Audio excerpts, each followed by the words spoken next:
This comment right here that someone dropped on my Boruto anti-hero video could be the key to solving the biggest mystery of the time skip. The reason Boruto wasn't wearing that headband and was shown on the destroyed side of the Hokage statue, could it be that Boruto turned evil because of his sister's death? And if yes, then how does it fit in the time skip puzzle? Stay tuned till the end to find the answer, and let's begin.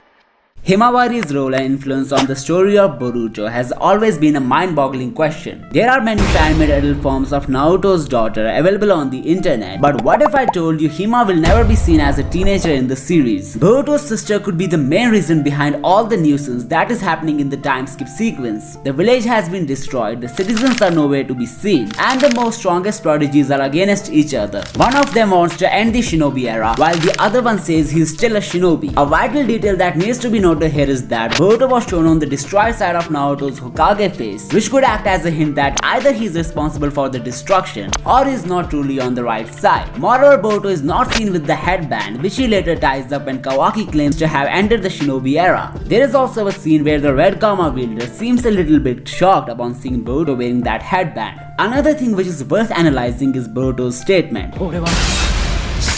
As you can see that Boruto said he is still a shinobi. If we emphasize on this statement, a few things could pop up here that can lead us to the time skip key. Starting off with why Boruto says he is still a shinobi. Is it because Kawaki has apparently annihilated the system, or because he himself chose to leave the path of shinobis years before this fight? The headband Boruto is wearing is the same one that Sasuke gifted him, and it's very likely that there is gonna be some incident that will force Boruto out of the Konoha village, and he won't be wearing the headband after his abandonment. The special incident that will soon occur in Boruto's life involves three major events. Number 1, the scar on his right eye and the damage on his headband. Number 2, the death of a close one. And number 3, fulfillment of Momoshiki's prophecy that will drive him out of the shinobi way. Before going deep into when and how these events are gonna chronologically occur, let's theorize the ideologies of Boruto and Kawaki in the time skip, which are really similar in various ways. I believe since both of them have their bodies otsutsukified, it's very likely that they both will forsake the shinobi system since they are already way ahead of it. The circumstances are gonna differ for both of the karma wielders that we will discuss later in this video. But looking back at the origin story of the shinobis and ninshu, Kaguya is technically a common ancestor to every chakra wielder on the planet. There is a chance for the involvement of some other otsutsuki in it, but that's a topic for another video. Now since Boruto and Kawaki have reached their otsutsuki forms, they are already way ahead of the entire planet's population. Who knows, the time skip version of both the prodigies might have even surpassed Ishiki and Kaguya's supreme form. The point that I wanna make is that Boruto and Kawaki's otsutsuki transformation had already deprived them of their shinobi status, as they can easily solo the entire shinobi verse. The reason Kawaki goes against the shinobi world is because he has already outpowered each and every being, and maybe he wants to get rid of this ruthless system. In Boruto's case, he's gonna witness everything being taken away from him. That will force him to leave the way of shinobi till the events of the prologue scene occur. Both of them were destined to leave the ninja way, but as we know from the prologue scene, Boruto is definitely gonna revert back on the right track. Now let's discuss the twist of fate in Boruto's life that will lead to these three major events. As we know from the manga, the revenge of Code is near, and he ain't gonna spare the 7th Hokage and Kawaki for taking Ishiki's life and stealing his girl. So what if Code's ultimate plan is to kidnap Himawari, and once Boruto and Kawaki will come up to her rescue, the infamous cut on Boruto's eye shall be given to him. No wonder Code will not make a move to destroy Boruto's byakugan in order to gain an upper hand. Many of you might be wondering why the cyborg daemon won't be a part of this fight. So here is the twist. Code must be well aware that he is being watched by Aida through her Senringan. Code will threaten Konoha to kill the Hokage's daughter if Boruto and Kawaki don't appear alone to face it. This will leave the Leaf Village with no choice, and they would have to send two of their strongest warriors to face Code. After losing an eye, Boruto along with Kawaki might defeat Code, but they won't be able to save Himawari, as Code will somehow chop her off as soon as he is defeated. The grief of not being able to protect his sister will make Boruto a rogue ninja, and he will pledge to never wear the symbol of a shinobi again. Kawaki and all the others would also be shattered by this unfortunate incident, but the old scientist Amado would take advantage of the situation by manipulating Kawaki to go against the shinobi system. Amado would provide examples to Kawaki like how his daughter or wife passed away in a similar manner,